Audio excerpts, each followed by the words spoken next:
નમસ્કાર મિત્રો આજનો વિડીયો ખૂબ અગત્યનો છે. સામાજિક સભાનતા માટે છે, કોઈની બદનક્ષી માટે નથી, પરંતુ ભારતની અંદર નિષ્ઠાવાન પોલીસ અધિકારીઓ, નિષ્ઠાવાન તપાસ અધિકારીઓ અને નિષ્પક્ષ ન્યાયતંત્ર કામ કરે તો આ દુનિયાની કોઈ એવી તાકાત નથી કે સાચો ન્યાય મળતા ગરીબમાં ગરીબ માણસને પણ રોકી શકે. એવી દુનિયામાં કોઈ શક્તિ નથી. જો ભારતના પોલીસ અધિકારીઓ નિષ્ઠાથી કામ કરે, તપાસ અધિકારીઓ અને ન્યાયતંત્ર નિષ્પક્ષ રીતે કામ કરે સરકારી દખલ સિવાય, તો કોઈ તાકાત રોકી શકે એવી નથી. એટલે આજનો વિડીયો ભારતની જે ભલી ભોળી પ્રજા છે એનામાં સામાજિક સભાનતા કહેવાય. સાથે સાથે જે બની બેઠેલા સાધુના રૂપમાં રહેલા શેતાનોથી ચેતવા માટે એક સામાજિક સભાનતા, કાનૂની સભાનતા માટેનો આ વિડીયો છે. અને વિડીયો બહુ સ્પષ્ટ રીતે આપણે બળાત્કારના જે આજીવન સજા, ડબલ આજીવન સજા ભોગવી રહ્યા છે એવા આશારામના સંદર્ભમાં આપણે આ વિડીયો કરી રહ્યા છીએ. માટે આપણે આ ડિક્લેરેશન કરીએ છીએ કે ક્યાંય કોઈની બદનક્ષીનો આપણે ઈરાદો નથી. અહીંયા જે કંઈ હકીકત રજૂ કરવામાં આવી છે એ અખબારી અહેવાલોના આધારે, સત્ય ઘટનાઓ આધારિત છે. ક્યાંય આપણે કહેતો તો ક્યાંથી અથવા ઉપજાવી કાઢેલી હોય અથવા તો મનગઢત વાતો કોઈ નથી.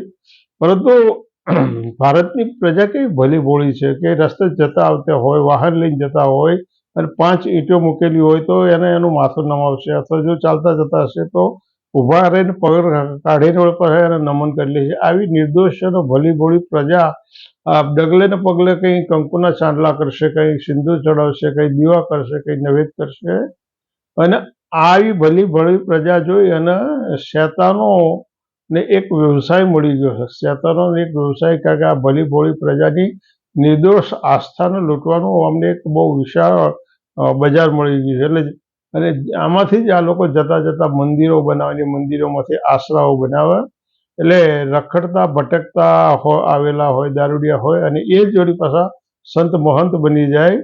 એટલે જરૂર છે, કેટલી જરૂર છે કે આવા લોકોએ આવું કરવા માટે થોડીક હાથ ચાલાકી આવડતી હોય, ઉદ્માત પેરેક શબ્દો બોલતા હોય. ઉદ્માત પેરેક, શું લાવ્યા છો, શું લઈ જવાનું છે, ખાલી હાથે આવ્યા છો, ખાલી હાથે જવાનું છે, આ દુનિયામાં કોઈ કોઈનું સગું. આવા બધા જે ઉન્માદ પ્રેરક શબ્દો હોય ને, આવા થોડાક 5-25 શબ્દો હોય ને, આ શબ્દો રોજે રોજ ગોળ ગોળ ફેરીને જુદા જુદા એના આગળ પાછળ અર્થાંતર કરી મૂકવાના હોય અને રજૂઆત કરવાની ઉત્કૃષ્ટ કલા હોય. એટલે આપોઆપ સાધુ સ્વામી બની જાય અને પછી એમના મોટા આવકના સ્ત્રોતો શરૂ થઈ જાય.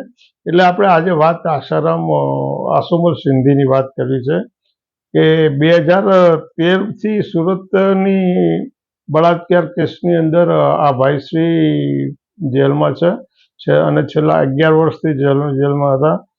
2014માં એમણે પહેલા જામીન અરજી રજૂ કરી, એ જામીન અરજી નામંજૂર થઈ અને એ વખતે ગુજરાત સરકાર તરફથી આરસી કોડ કરે એનો વિરોધ કર્યો હતો. જાન્યુઆરી 2016માં આશુમલ સિંધીએ 6ઠ્ઠી વખત જામીન અરજી રજૂ કરી, એ નામંજૂર થઈ હતી. જુલાઈ 2019માં પણ એમણે સુપ્રીમ કોર્ટમાં જામીન અરજી રજૂ કરી, એ પણ નામંજૂર થઈ. નવેમ્બરમાં ફરી એમણે અરજી રજૂ કરી હતી, એ પણ રદ થઈ. 11 વર્ષ સુધી આ માણસ આટલી બધી અરજીઓ કરે છતાંય એમના જામીન નથી મંજૂર થતા. એ જ હકીકત પુરવાર કરે છે કે આ માણસનામાં કોઈ દેવી તત્વ નથી, કોઈ એનામાં સત્ય નથી, કોઈ એનામાં કોઈ એવો ચમત્કાર કરવાની શક્તિ. આટલી બાબતો જ પૂરતી છે, બીજી કોઈ બાબતો તમારે ઊંડા ઉતરવાની જરૂર નથી. કારણ કે આટલી બધી વખત જામીન અરજીઓ રજૂ કરવા છતાંય કોર્ટ એમની જામીન અરજી નામંજૂર કરે છે. અને 11 વર્ષ સુધી 80-85 વર્ષની હવે એથી પણ આગળ ઉંમરે પહોંચેલા માણસની જામીન અરજી જ્યારે ન્યાયતંત્ર મંજૂર ના કરે તો ન્યાયતંત્રના ચોક્કસ પુરાવા આધાર જોઈએ કે ભાઈ આની જામીન મંજૂર કરીશું તો પછીથી બહાર નીકળ્યા પછી સમાજ ઉપર શું અસર પડશે, જે કેસના સાક્ષીઓ છે, કેસના જે બીજા લાગતા વળગતા પરિબળો છે એને કઈ રીતે પ્રભાવિત કરશે, આ દરેક બાબતોનો કોર્ટે અભ્યાસ કરવો પડતો હોય છે. એટલે એના જામીન મંજૂર કરવા અથવા ના કરવા એ કોર્ટની મનસુખી ઉપર હોય છે. પરંતુ 11 વર્ષ સુધી આશારામના જામીન મંજૂર ના થાય. એ જ આશારામની ગુનાહિત માનસિકતાનું કાનૂની સબૂત છે. આથી વધારે કંઈ જોવાની જરૂર નથી. હવે આખી આ ઘટનાના મૂળો, આખો કેસ કેવી રીતે પેદા થયો, તો 6 જુલાઈ 2008ના રોજ અમદાવાદના જે મોટેરા પાસે જે આ લોકોએ જે આશ્રમ બનાવેલો છે, ત્યાં આગળ અભિષેક અને દીપેશ વાઘેલા નામના પ્રજાપતિ સમાજના 2 બાળકો ગુમ થયા. અને એ બાળકોને શોધખોળ કરતા કરતા મોટેરા આશ્રમથી દૂર નદીના પટની અંદર એમની અમુક અંગો કાઢી લીધેલી લાશો મળી. અને એની કોઈ જવાબદારી, એ પછી તો ખૂબ ઉહાપો થયો, વિરોધ થયો, બંધના એલાન આપવામાં આવ્યા. પરંતુ રાજસત્તાનો જે સહયોગ હોય એટલે ભલભલા ગરીબ લોકોની આંતરડી ગમે તેટલી કકડે એનો એ વખતે તો જવાબ ના મળે, પણ જવાબ તો એ પછી મળ્યો છે. અને એના કારણે જ આજે 11 વર્ષથી જેલમાં સડી રહ્યા છે. પરંતુ આ માણસને ક્યાંથી અસર થાય, કેમ ના થાય, એ પણ સમજવા જેવું છે કે 2008માં આશારામનું 900 કરોડ રૂપિયાનો 900 કરોડ રૂપિયા વ્યાજે ફરતા હતા. 2008માં 900 કરોડ રૂપિયા. 2013માં આશારામના 425 આશ્રમો હતા, 50 ગુરુકુળ હતા, 1400 સમિતિઓ હતી અને 12 દેશોમાં એમનું નેટવર્ક હતું. જે માણસનું નેટવર્ક આટલું બધું હોય, દવા, કોસ્મેટિક અને બીજી વસ્તુના વેચાણમાંથી એ 400 કરોડ રૂપિયાની આવક કરતા હતા. એટલે એમનું કુલ સામ્રાજ્ય ધીમે ધીમે 10,000 કરોડથી પર વધારે પહોંચી ગયું. એટલે એક કોર્પોરેટ કંપની, એક કોર્પોરેટ ઉત્પાદક કંપની હોય, ટાટા બિરલાની કે રિલાયન્સની કે જીઓની જે કોર્પોરેટ કંપનીઓ હોય, એની સમકક્ષ કોઈ પણ પ્રકારના મૂડીરોકાણ વિના, કોઈ પણ મૂડીરોકાણને જોખમ સિવાય માત્ર ને માત્ર નફો, જેટલો વકરો એટલો નફો, જેટલી આવક એટલો નફો, એ ધોરણે 10,000 કરોડનું અમનું સામ્રાજ્ય. અને એ કેવા માણસ, ચાની કેટલી ઉપર ધંધો કરનાર, અને ચા વેચનાર વાળા તો વધારે આગળ જતા રહેતા હોય છે. ચાની કેટલી ઉપર નોકરી કરતા કરતા આ માણસે દારૂનો ધંધો કર્યો, અને દારૂનો ધંધો કરતા કરતા આટલું મોટું સામ્રાજ્ય સ્થપાયું. એટલે આટલું મોટું સામ્રાજ્ય હોય, અટલ બિહારી વાજપેયી, લાલકૃષ્ણ અડવાણી, પ્રવીણ તોગડિયા, નરેન્દ્ર મોદી, રાજનાથસિંહ, દિગ્વિજયસિંહ, મોહન ભાગવત, આ બધા પાછા એના દર્શન કરવા માટે લાઈનમાં ઉભા રહેતા હોય. અને આશારામ તો પાછો મોદીને બાથ ભરી કે મારો શિવો મને મળી ગયો એવા ઉદ્ગારો કરતો હોય. એટલે આ જોવાનું છે કે એનો કેટલો બધો પ્રભાવ હતો.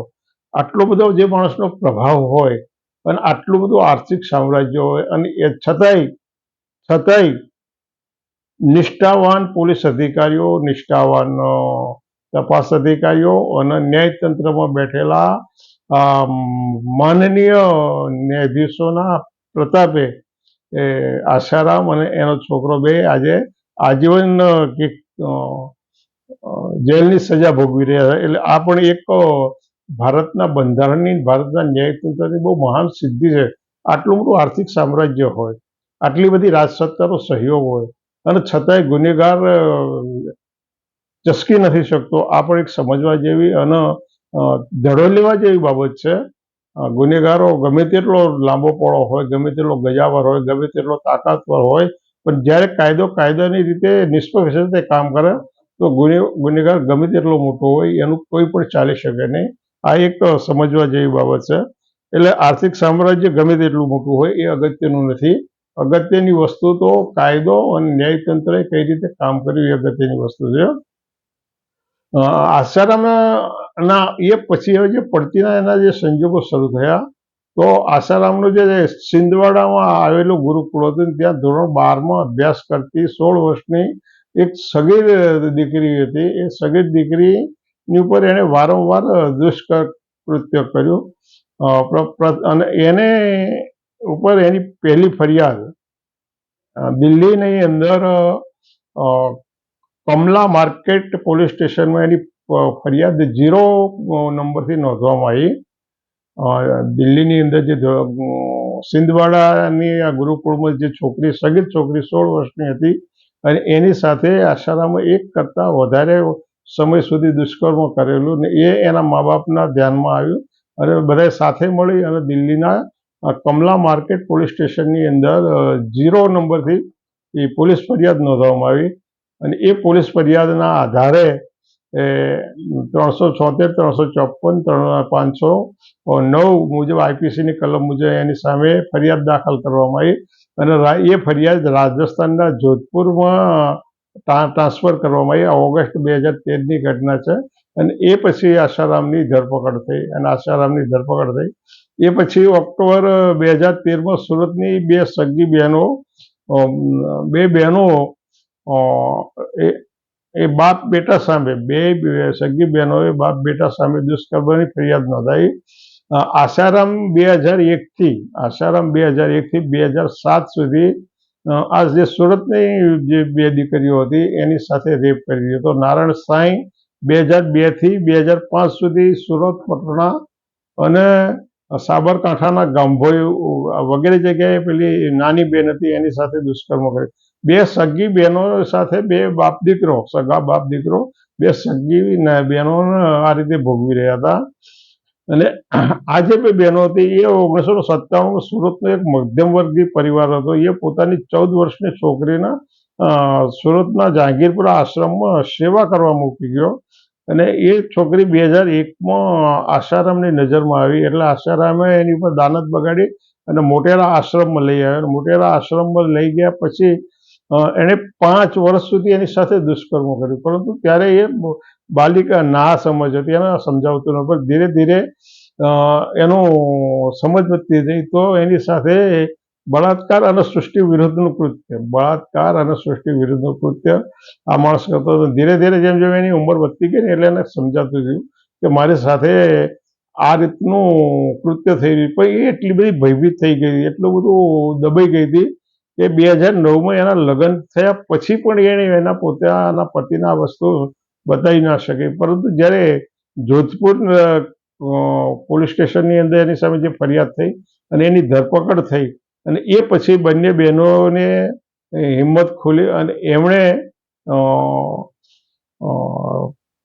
એમની ફરિયાદ નોંધાઈ અને એ ફરિયાદના આધારે વળી પાછું નારાયણ સાંઈ અને ભાઈ આશારામની ધરપકડ થઈ. જહાંગીરપુરા પોલીસ સ્ટેશનની અંદર 2 વખત એમની 2 અલગ અલગ ફરિયાદો નોંધાઈ, 2 અલગ ગુના નોંધવામાં આવ્યા અને એમાંનો એક ગુનો હતો એ આશારામની સામે નોંધવામાં આવ્યો અને આશારામ સામે જે ગુનો નોંધવામાં આવ્યો એ અમદાવાદ સિટી પોલીસ તરફ ટ્રાન્સફર કરવામાં આવ્યો. આ કેસનો ચુકાદો 9 વર્ષ પછી આવ્યો અને 81 વર્ષના આશારામનો બીજી વખત આજીવન કેદની સજા થઈ. હવે જો ત્યારે આ બાદમાં રડી પડ્યો, ત્યારે આ ભાઈ રડી પડ્યો, પણ એ રડી પડ્યો ને ત્યારે એ પહેલા એને આ જે દુષ્કૃત્ય કર્યું ત્યારે એને વિચાર કર્યો હોય કે હું શું કરી રહ્યો છું, કઈ રીતે કરી રહ્યો છું, કોની સાથે કરી રહ્યો છું. પોતાના દીકરાની દીકરીની ઉંમરની જે દીકરીઓ એની સાથે આ પ્રકારનું દુષ્કૃત્ય કરી અને આ જે કૃત્ય કર્યું અને પોતે એક સંતના સ્વાંગમાં રહ્યો છે. એ વ્યાસપીઠ ઉપર આવીને જાત જાતના પ્રવચનો કરે છે, ઊભો થઈને નાચતો હોય છે, તાલ મિલાવતો હોય છે, કૂદતો હોય છે, લોકોને નચાવતો હોય છે, જાત જાતના ઉપદેશ આપતો હોય છે અને એ જ માણસ એની સેવિકાઓ સાથે આ પ્રકારનો વ્યભિચાર કરે. આ તો પેલો વડોદરાનો પેલો જસો માથુરિયા અને કિશન સોલંકી નામના જે 2 બદમાશો હતા ને એમણે જે નાબાલિક દીકરીઓ સાથે જે રેપ કૃત્ય કર્યું એમાં અને આશારામ અને નારાયણ સાંઈના વર્તનમાં એમાં શું તફાવત છે? પેલા એની કરતા જો આ બેની સરખામણી આશારામ, નારાયણ સાંઈ અને જસ્સુ માથુરિયાની જો સરખામણી કરવાની હોય તો પેલા લોકોને કાયદાનું ભાન નહોતું. એમના બંધારણ શું, ન્યાયતંત્ર શું, કાયદો શું, આઈપીસી શું, એનું કોઈ ભાન નહોતું. આશારામની પાસે તો આખી દુનિયાની સંપત્તિ એણે લૂંટીને ભેગી કરી હતી. એની પાસે આખી દુનિયાનું જ્ઞાન હતું, એની પાસે આખી દુનિયાના વકીલો હતા, એના બધું જ્ઞાન હતું એટલે એને ખબર હતી. પરંતુ એ એવું માનતો હતો કે હું બ્રહ્મજ્ઞાની છું એટલે બ્રહ્મજ્ઞાનીને કશું થઈ શકે ને આવું હું કરી શકું. અને આટલું બધું કર્યા પછી પણ એણે એના આ કેસની સાથે જે સંકળાયેલા લોકો હતા, એના જે નજીકના લોકો હતા એવા કેટલાક લોકોને એણે હત્યાઓ કરાવડાવી અને કેટલાકની હત્યા કરવા માટેના હુમલા કરવામાં આવ્યા. એમાં અમૃત પ્રજાપતિ હતો, એ વૈદ હતા અને આસારામની બહુ નજીકની એના ઘણા નજીક રહેતો હતો, એની અંગત કાળજી લેતો હતો. પરંતુ દીપેશ અને અભિષેકના અપમૃત્યુ પછી અમૃત પ્રજાપતિ એમાંથી છૂટો પડી ગયો, પરંતુ પોલીસ તંત્રે એને સાક્ષી બનાવ્યો. એના કારણે 2014માં રાજકોટની અંદર એનું સરનામું પૂછવાના બહાને અમૃત વૈદ્યની હત્યા કરવામાં આવી. કૃપાલસિંહ નામનો એક ડ્રાઈવર હતો અને એ ડ્રાઈવર આજે સગીર દીકરીઓ હતી એના આશ્રમમાં લઈ જવા અને આશ્રમમાંથી લાવવા માટેનું કામ કરતો હતો. પોલીસે તપાસમાં એને પોલીસે સાક્ષી બનાવ્યો. તો એ માણસ પણ આ બધા કારનામાથી તંગ આવી અને એણે આશ્રમ છોડી અને પોતાના વતન શાહજહાંપુર જતો રહ્યો. ત્યાં ખાનગી નોકરી કરતો હતો, ત્યાં આગળ એને પતાવી દેવામાં આવ્યો. અનિલ ગુપ્તા નામનો એક માણસ હતો, એ પણ મુઝફ્ફરનગરનો હતો. એ મોટેરા આસારામની ખૂબ નજીકનો હતો અને એ પણ અભિષેક અને દીપેશના જે અપમૃત્યુ થયા એનાથી જાણકાર હતો અને એને પણ પોલીસે સાક્ષી બનાવ્યો, તો એની પણ હત્યા કરવામાં આવી. આ સિવાયના મહેન્દ્ર ચાવલા હતો, એની ઉપર એનો એ પાણીપતનો હતો, એની ઉપર હુમલાનો પ્રયાસ થયો, એ મારી નાખવાનો. રાહુલ સચાણા ઉપર હુમલાનો પ્રયાસ થયો જોધપુરમાં. વિમલ ઠક્કરને મારી નાખવા માટેનો સુરતમાં પ્રયાસ થયો. દિનેશ ભાગચંદાણીને મારી નાખવા માટે સુરતમાં પ્રયાસ થયો. રાકેશ પટેલને સુરતમાં મારી નાખવાનો, રાજુ ચંદ્રોકને, આ બધા. અને એ બીજા 4 સાક્ષીઓ એવા છે કે જે લોકો જવાબો લખાયા છે ને એ પછી એ લોકો અલોપ થઈ ગયા છે. અત્યાર સુધી એ લોકો ક્યાંય મળ્યા નથી. સાથે સાથે આમાં જાણવા જેવી હકીકત એવી છે કે 26/8/2008ના સંદેશ સામાયિક પોતાના સંદેશ પત્રકમાં પાર્થિવ પટેલની હત્યાની સોપારી આસારામે આપી હોવાનો એક અહેવાલ પબ્લિશ કર્યો હતો. અને એ અહેવાલની અંદર એમણે એવું પણ લખ્યું છે કે હવે સંભવિત રીતે હિટ લિસ્ટમાં કોણનું નામ છે, તો હિટ લિસ્ટમાં જે નામની યાદી આપી હતી એની અંદર અમૃત વૈદ પ્રજાપતિનું નામ હતું. આ 2008માં એમણે જે નામ આપ્યું હતું, પણ એ અમૃત વૈદની 2014માં હત્યા થઈ છે. એટલે સંદેશનો રિપોર્ટ પણ 100% કેટલો વ્યાજબી હતો એ પણ સમજવા જેવું છે. એટલે મિત્રો, આ વિડીયો તમને ગમે ના ગમે, પરંતુ ખૂબ સમજવા જેવો છે. આમાંથી બોધપાઠ લેવા જેવો છે કે ગમે તેટલા સત્તાના સિંહાસને પહોંચેલા હોય, ગમે તેટલા પોતાની જાતના પવિત્ર સાધુ કહેવાતા હોય, પણ આ સાધુના રૂપમાં આ લોકો શેતાનો હોય છે અને આ દેશની ભલી ભોળી પ્રજાને કાયમ એમણે આર્થિક રીતે, સામાજિક રીતે અને ધાર્મિક રીતે એમનું શોષણ કરવાનો ધંધો કર્યો છે. એટલે જો ન્યાયતંત્ર નિષ્પક્ષ રીતે કામ કરે, પોલીસ અધિકારીઓ પોતાની નિષ્ઠાપૂર્વક ફરજ બજાવે અને તપાસ અધિકારીઓ નિષ્ઠાપૂર્વક કામ કરે, તો આ દેશની કોઈ એવી સત્તા નથી કે એ ગુનામાંથી છટકી જશે. ચોક્કસ રીતે એને સજા થઈ શકે. માટે આ એક સામાજિક સભાનતા માટે જરૂરી છે. લોકોના જે છેતરાતા હોય છે, લોકો આવા ગુંડાઓના માયાજાળમાં આવતા હોય છે, એમની જે ઉન્માદકારક વાક્યો હોય છે એમાંથી ભોળવાઈ જતા હોય, એ ના ભોળવાઈ જાય. એટલે સામાજિક સભાનતા અને કાનૂની સભાનતા માટે આ જરૂરી. માટે તમને યોગ્ય લાગે તો આને સબસ્ક્રાઈબ કરો, લાઈક કરો, શેર કરો, કોમેન્ટ કરો. અને ફરી વખત આપણે જરૂર પડશે તો આ વિષય ઉપર ફરી મળીશું. આવજો.